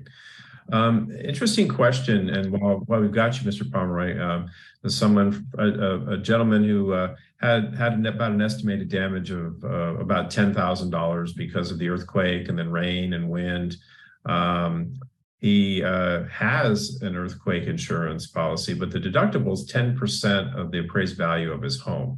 So he's got a policy, and yet the damage isn't high enough for him to kick into that. And this may be a question for our SBA folks. Would there be funding potentially or a loan options available for somebody to then get a low interest loan to help with some of the damage? Fortunately, the house isn't destroyed, so that's the good news. But someone caught in that spot where there's damage that they can't really afford. They need resources. But the damage isn't bad enough for the insurance to kick in. So do we have any thoughts on that? Yes, the SBA disaster loan can be used to cover your deductible should you have less damage than your deductible. And that also applies to homeowners and businesses who maybe are underinsured and they have more damage than their actual policy. So I'm going to let Mr. Pomeroy explain about the insurance end of it, but I would recommend that homeowners, renters, and businesses go ahead and apply for SBA, even if you don't think you have enough money to do an insurance claim. Great. That's great. And the deductible, it all depends, it's case by case, but the deductible may prevent someone from being able to access their insurance coverage, although you don't really know until you get an adjuster out there to take a look. But even if that's the case, and even if someone has, you can choose a deductible as low as 5%. That costs more because you're getting more coverage. But if someone is not able to meet their deductible, they still might have access to that emergency repair coverage of $1,500, but enough to get a tarp up on and prevent the rain from coming in. And they might have access to additional living expenses coverage if they selected that option in their policy. So if they got to live elsewhere because their home's been red or yellow tagged, there's coverage available that can help offset those costs. Great. Thank you. I'll go one more here and I'll send it back to Senator McGuire. This is Dennis Daisy, the pastor Liberty Tabernacle Church in Rio Del, wondering, are there any grants or funds available to help with repairs for the church? And where does that, could that fall under SBA? Is that a possibility? I think Leila wants to talk about that. Please go ahead. So I would add, churches are sometimes incorporated or have incorporated nonprofits. So the SBA would apply in that case, perhaps. However, I would also direct the Reverend to the Humboldt Area Foundation's Disaster Response Fund. It is well funded and they're moving dollars really fast. Humboldt Area Foundation is hafound.org. Great. Thank you. Thanks very much. Back to you, Senator. Thank you so much, Assemblymember. Grateful, really good questions, and so grateful to our panel. The questions are coming in fast and furious. We're going to be answering as many as possible here this evening. And of course, we're going to be coming back to you here in the next couple of weeks with updated information. Madam CAO, I believe you wanted to be able to chime in. Please, Madam CAO Hayes from Humboldt County. Thank you, Senator. There is the local earthquake recovery and assistance program that is, being specifically designed to provide direct assistance to homeowners and renters who have been impacted by the earthquake. Particularly the $1 million that was allocated by the Board of Supervisors this week is designed to be incredibly flexible, so that that is our pot of money that all folks can potentially have access to. We are working to develop the criteria of that, but its primary source is intended to get folks back in their homes. And so, whether renting or owning, regardless of income levels, we want to get folks back in the safety and comfort of their living spaces. And so anybody who has needs should contact the 707-441-5000 number, where the recovery officer will start to triage those requests and compile all of the needs and get us a jump start once we are ready to start sending those dollars out the door.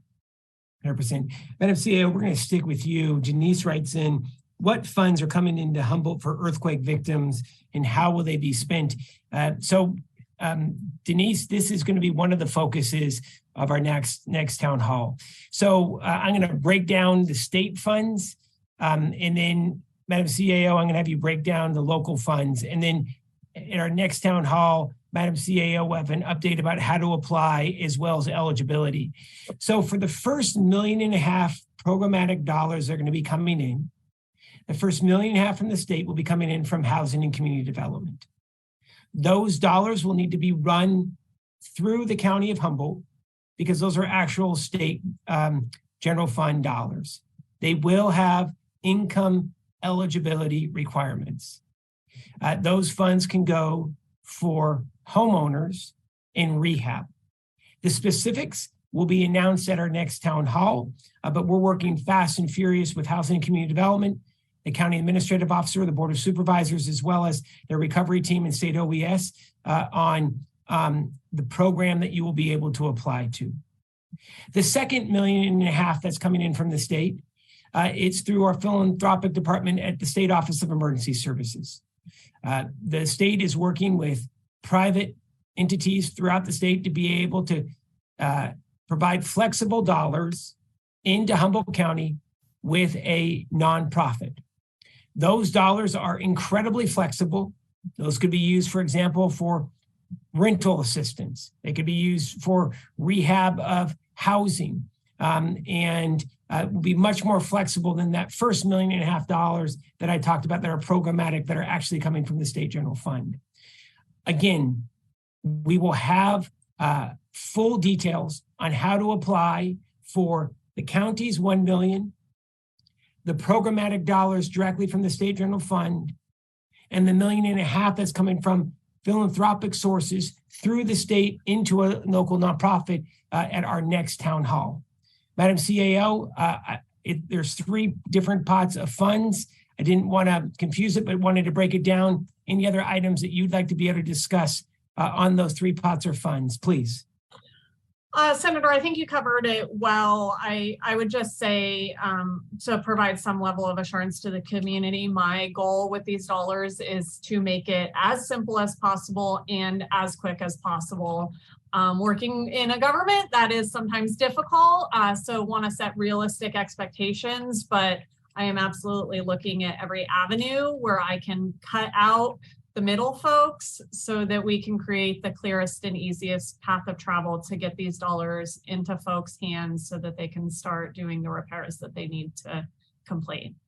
And we are committed, Assemblymember Wood, myself, Congressman, the Board of Supervisors. There are literally multiple meetings every week on getting the program built and ready for application ASAP. We promise you that, and that is coming. And want to say grateful for the partnership. As the Board of Supervisors have said, move with speed to be able to get these dollars out, whether it's state or county. And everyone on this call tonight is working together behind the scenes to be able to get these dollars moved. Okay, I'd like to go to our next question. We have several questions about Fern Bridge. So I'm going to give you an example. Pete Marion says, what does Caltrans know so far about the condition of Fern Bridge, and what do they have? What are the plans to fix it? We have 3 other questions about Fern Bridge. Here's what has happened. $6 million in emergency funds has been secured from the state and has been dedicated to Fern Bridge. Fern Bridge is on State Route 10, getting into Ferndale. That $6 million is already arrived in the Humboldt District Caltrans office. Less than 24 hours from the earthquake hitting, we had emergency contractor on scene opening up the bridge. There is not structural issues. There are no structural issues with the bridge. Yes, there are issues with some of the cement and some cracking, but it is not structural. So work is continuing on Fern Bridge, but again, $6 million is secure in the bank, and those dollars are being deployed even as we speak. Okay, I want to go to building and planning director, and then I'd like to turn it over to the city manager. This comes in if a resident has structural damage or drywall damage requiring dust and debris, can a resident bring in a travel trailer to use while the repair is being done on their home? Director Ford, first for unincorporated, then we'll go to the city manager. Yeah, for short-term repairs, travel trailer to live in is fine. Yeah. So travel trailer, short-term repairs, temporary repairs while the project's happening on earthquake repairs, all good with the county. Let's turn it over to the city of Rio Dell. Yeah, so you are allowed while you're working on your home to have a trailer there. What I want people to do is make sure again that they contact the city to make sure that the city's aware of that. We also are temporarily allowing cargo containers for 60 days. As you're working on your property, you might need to move stuff out and into a temporary storage. So those are also available for 60-day period. And again, I want to make sure that people contact City Hall at 707-764-3532 to make sure that the city is aware of that. For record keeping purposes. Thank you so much, Mr. City Manager. We're going to go to our next question. I'm going to turn it over to the CEO and to the sheriff on this question. Sharon writes in, who will be monitoring the data and disbursements to ensure that no one is ripping off our hard-earned tax benefits and homeowners? Sharon, you get to the exact point that we're all working on. We want to get this money out as quickly as possible, but we also have to have safeguards and a system to track the funds. And it's deeply unfortunate, but especially in times of disaster, there are some real lowlifes that try to rip victims of disaster off.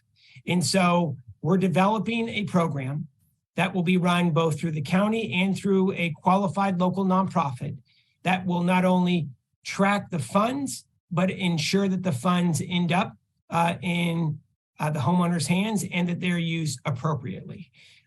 We guarantee that, but again, just being really honest, that's why we're setting up this program to ensure that the safeguards are in place. I want to turn it over to the CAO and the sheriff, and any items that you want to comment on that. Let's go to the CAO first and then the sheriff.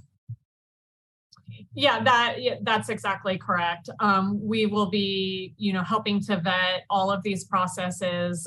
We will have safeguards in place prior to disbursement of funds and subsequent to disbursement of funds. So we will certainly be watching every dollar as it goes out and as it gets spent.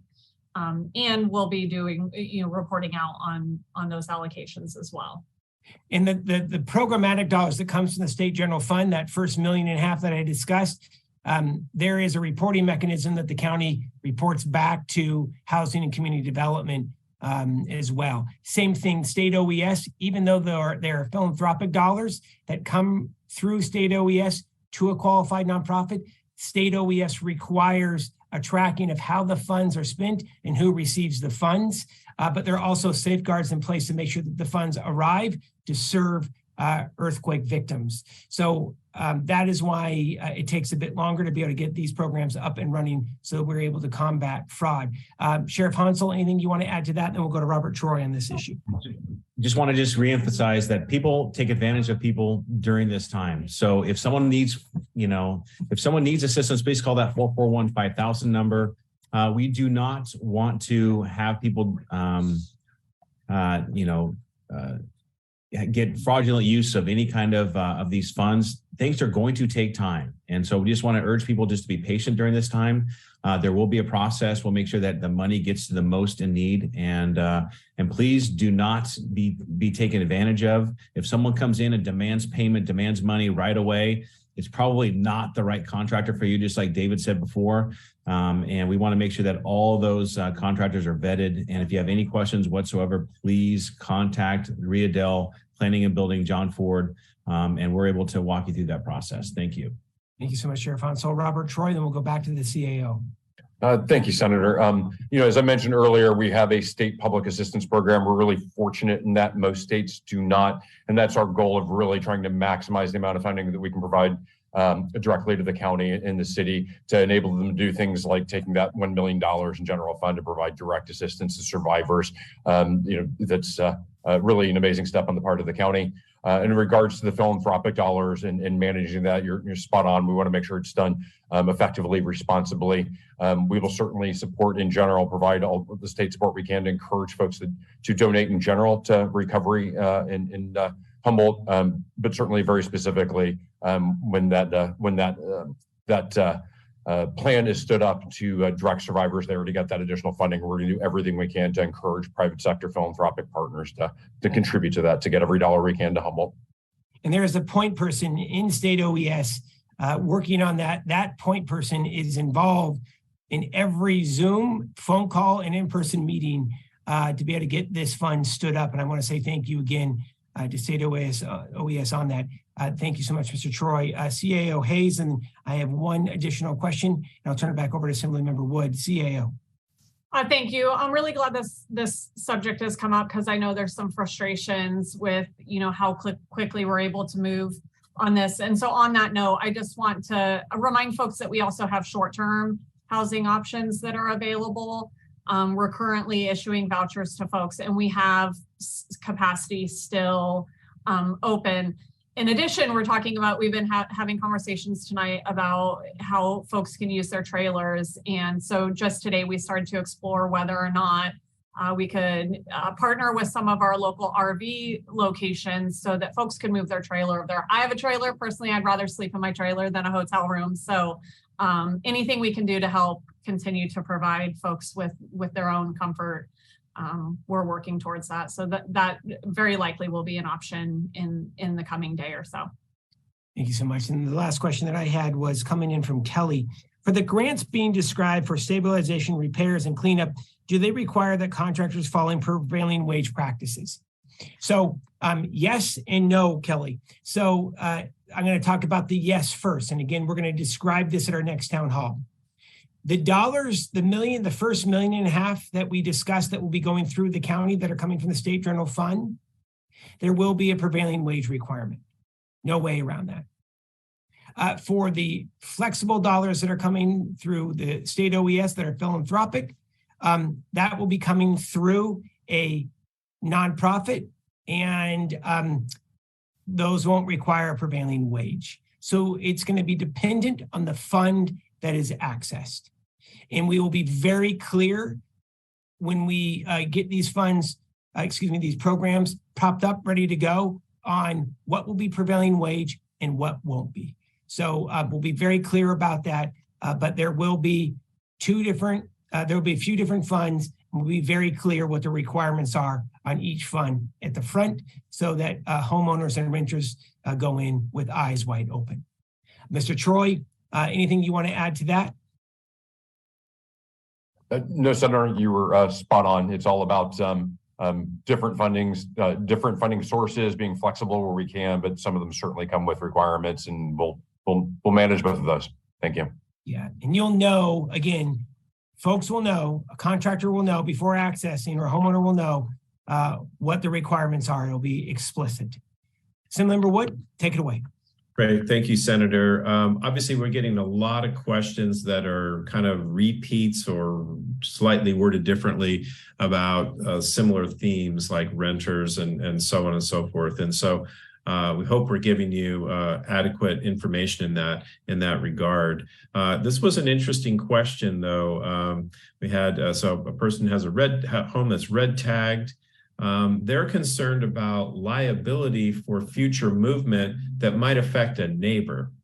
And is there any way to how do you get protection so that if your home moves again and damages your neighbor's home, that you are protected? And so that's a really good question that I don't have a clue about. And we may not have an answer for that one tonight here, but at all, but it does pose an interesting thought that a home potentially sliding into another home, that homeowner has got responsibility for that, I would guess. So I don't know, Mr. Pomeroy, want to take a shot at that one? Yes, by saying I'd like to punt that one to my lawyers, but happy to take that to the team and come back next time with a thoughtful answer to the question. So it's a very good question, very interesting question. Yeah, very interesting question. Obviously, somebody concerned about their home impacting somebody else's and wanting to protect themselves and that person as well, obviously. So going forward. So anyway, so hopefully we'll have a tune into the next town hall and we'll have an answer in that respect, from that respect as well. There's been a question: how do we get the county involved? The county is really deeply involved in this. Our CAO is here, the planning building director is here, the sheriff is here. There's a lot of involvement there. And so anyway, just that's more of a statement than a question, obviously. There is a question, how long is the window for discovering damage? Now we know with the SBA, we heard those dates. There is a window that closes, but in general, is there a window someone might discover? And the question really goes around. It's not easy to get inspectors right now. So any thoughts on that? I mean, we know with regards to SBA, it's I believe it's 6. With SBA loans, the deadline to apply is March 8th. However, you have 2 years to request an increase if you need it. So if you discover new damage, then you can request an increase. Okay, that's helpful. That's great. That's absolutely new information. So okay. And just a note here for people taking notes from John Anderson. It basically says, how can Humboldt Redwood Company assist? So somebody reach out to Mr. Anderson and Humboldt Redwood, because they're anxious to be able to help as well. And I also had heard that the Mercer Company is available and anxious to be able to help as well. So for anybody taking notes on that, I appreciate that. And one thing I did mention, I apologize when we were talking the question about hospitals. I did not mean to leave out Redwood Hospital in Redwood in Fortuna, which was actually closer to the damaged area than the other hospitals. But I was reading the question verbatim, so That hospital as well is in similar has similar precautions and similar redundancies and backups that the other two hospitals do. Another question that's kind of come up is that how will as resources become available? I have heard that we've talked about who has the highest need and so on will have how those resources will be developed or passed out is going to be based on need and so on. And the question was, if a house is red tagged, will they get money before a yellow tagged house? And so, is this truly going to be a case by case, and how will that work going forward? I can jump on that one. We are still working to develop that criteria, but yes, a red tag, yellow tag could and is likely to be a criteria. I don't know that I want to say one tag over another takes higher precedence. I think there's going to be some level of evaluation that we're going to need to make in what those damages are and what they look like and what the impacts might be. Additional, considerations might be owner occupied, income levels, all those sorts of things. We're referring to all of this money lovingly as a bouquet of funding options that we can help folks with. And we want to get the best flower and the favorite flower into each person's hands so that they are getting what is best for their situation. And the situations are varied dramatically. So we'll be creating a matrix that will help us to identify what is the best option for each individual. Great, thank you very much. And I'll be honest, Senator McGuire, as I'm looking through the questions I have, I've kind of exhausted the sort of the very, very, very types of questions here, but a couple it's come up a couple of different ways, and that's around ground stability and inspections. I know that there are lots of different kinds of inspectors and lots of specialists who look at ground stability. I think obviously people who are looking to rebuild or repair damage want to be sure that you're not essentially building a house of cards, that the foundation, that the soils and everything are good and solid. And I know that there are soils experts and geology folks that are out there to be able to do that. Are there lists of, because some of these are rather specialized, are there lists of these kinds of specialized contractors or specialists available anywhere through the county, through the planning and building department? I'm thinking if it were me as a consumer and trying to fish through it, it'd be tough, So certainly, is there someone who can help Mr. Foe? Yeah, I'm preparing for this town hall. I reached out to builders exchanges, some leaders in the area. And what I was told is there are contractors that do specialize and they are gearing up. But you do have the Humboldt Builders Exchange. You also have the North Coast Builders Exchange that could be very helpful in identifying contractors that specialize in this type of work. They just wanted me to remind everyone that they're seeing a lot of unlicensed people coming out and they aren't qualified. And that poses such a threat, and many qualified contractors right now aren't busy, and they're looking forward to being part of the solution. Thank you. And Mr. Ford. Thank you, Assemblymember Wood. I just want to emphasize that oftentimes when foundations get designed, particularly for new homes, that it comes with either a geologic report or a soils report to identify the expansiveness or the stability of the soils. And so to consult with either a geologist or a soils expert to give an assessment of the condition of the soil, the type of foundation that should be used so that it doesn't crumble and so that the building doesn't collapse in the future is really, really important. Great, thank you. It's daunting. This is tough enough to repair a lot of these damages, and all of this is pretty daunting to folks. I know during the recent rains, I had a leak in a roof, and just navigating that can be a challenge at times. So this is really complex stuff for a lot of people who have never thought that they would have to navigate things like this. And so appreciate all the insight in this. And respectfully, maybe to the senator, maybe we consider inviting someone from one of the Builders Exchange to join us at one of these future town halls. They've got resources and expertise that we don't have. So thank you. And I'm going to pass it back to you. I think that's a great idea. Absolutely. And we'll work with Assemblymember Wood's office to make sure that we have the North Coast Builders Exchange represented at the next town hall. Absolutely. We are going to be wrapping up. All of you have been so generous with your time. We're about 2 hours in. We're going to do a quick lightning round for questions. We're going to ask our panelists to answer in less than 30 seconds. Becky writes in, will there be ongoing help for Rio Dell?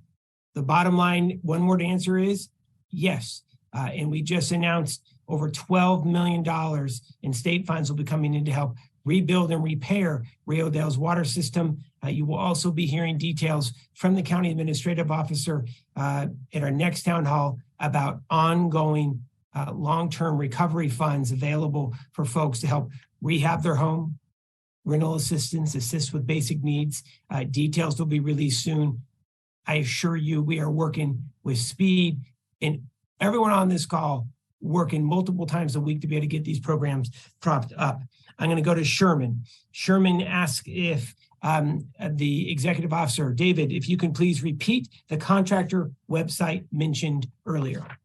Yes, checkthelicense.com, or you can just put in Contractor State License Board. We're trying to encourage, so checkthelicense.com.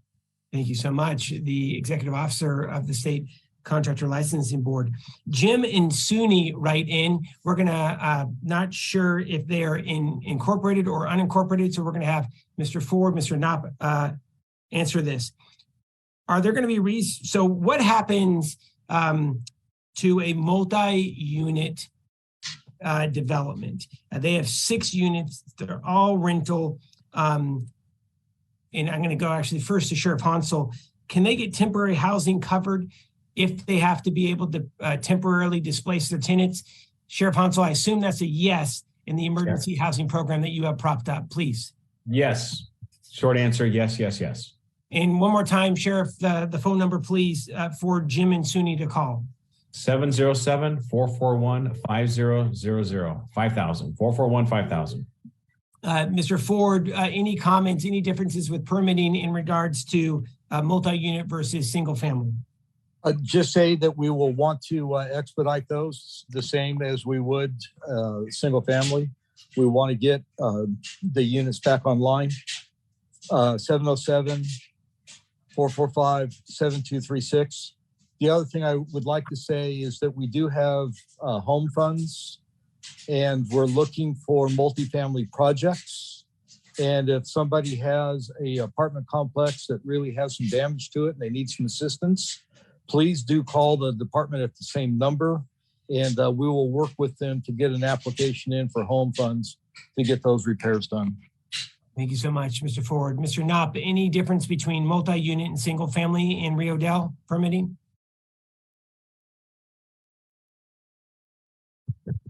So the answer is going to be similar to John Ford's response. But again, each property is unique. Each situation is unique. I want to make sure that people are contacting City Hall at 707-764-3532 to get to the specific properties investigated. Thank you, Mr. Knopp. Mr. Troy, State OES. Thank you, Senator. I know that there is a multi-unit or multiple buildings complex on Rigby that was financed by our partners at USDA Rural Development, and they are working with the owners of that facility to see what they can do to expedite repair of those buildings and get folks back in there. They're also offering letters of prioritized entitlement to the eligible residents there to, if they need to go somewhere else for other accommodations, that they can do that as well.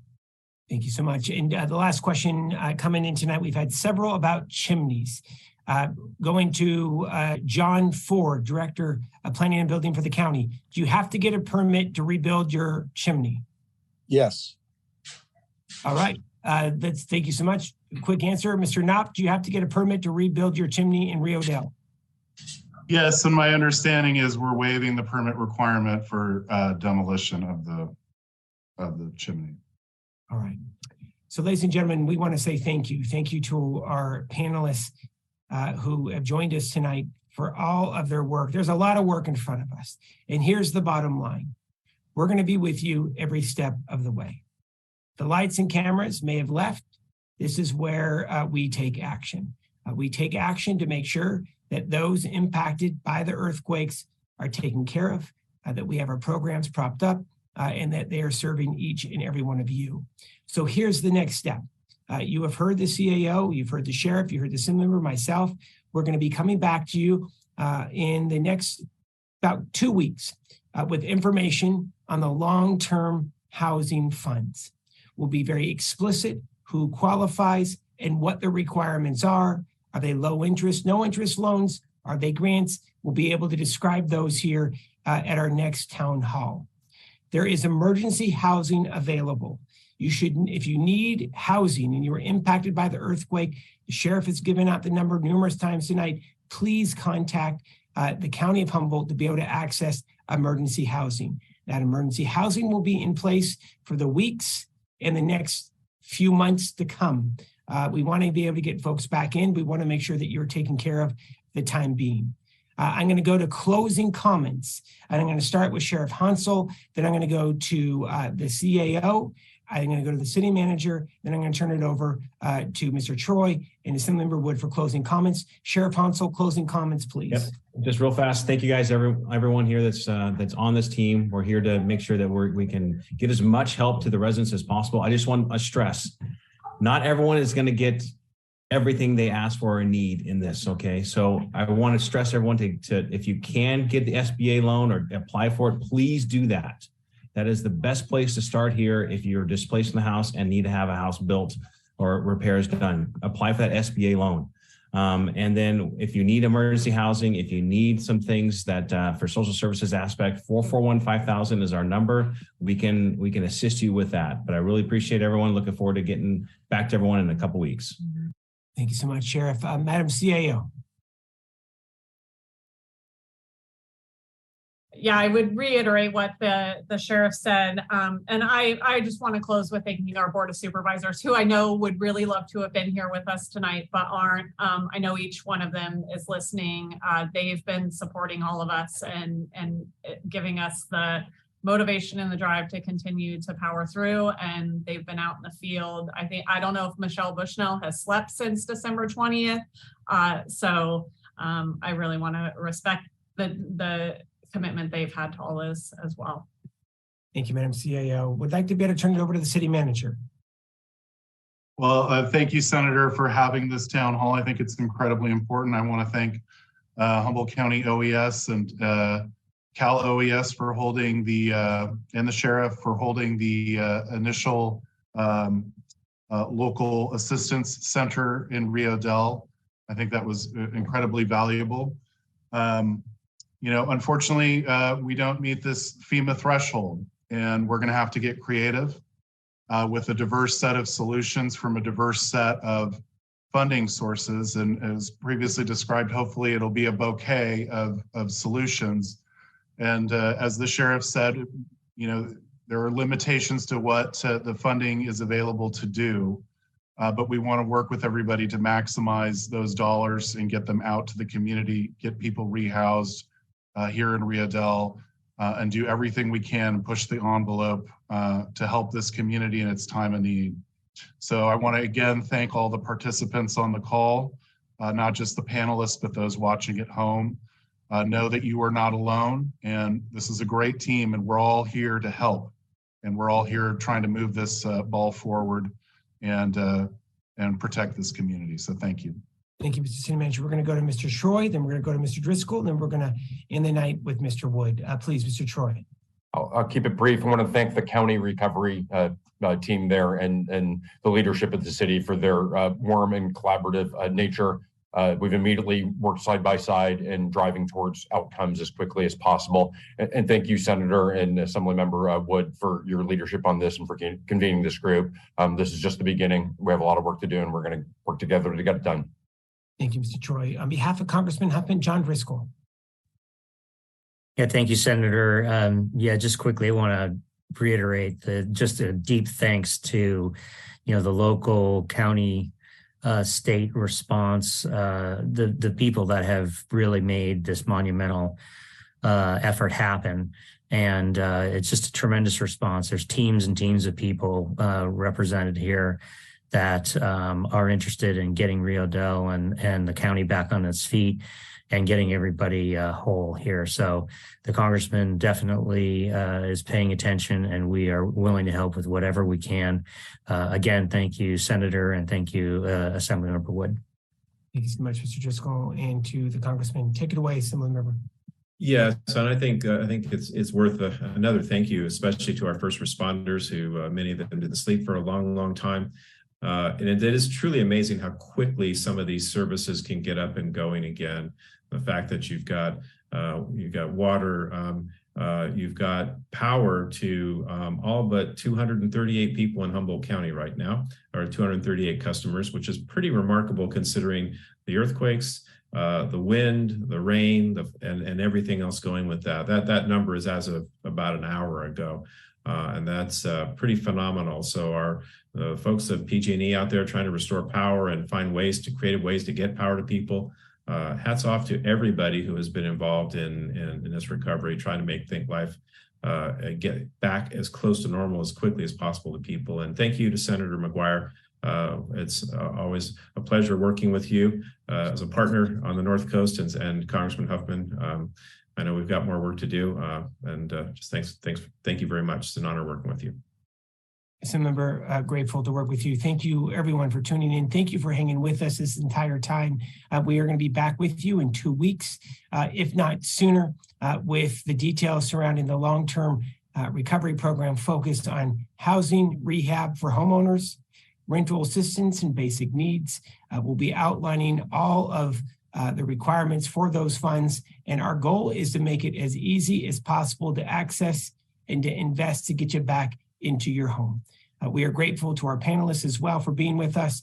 As always, we look forward to working with you, and we will recover from these earthquakes by working together. Thank you so much for tuning in. Much more to come.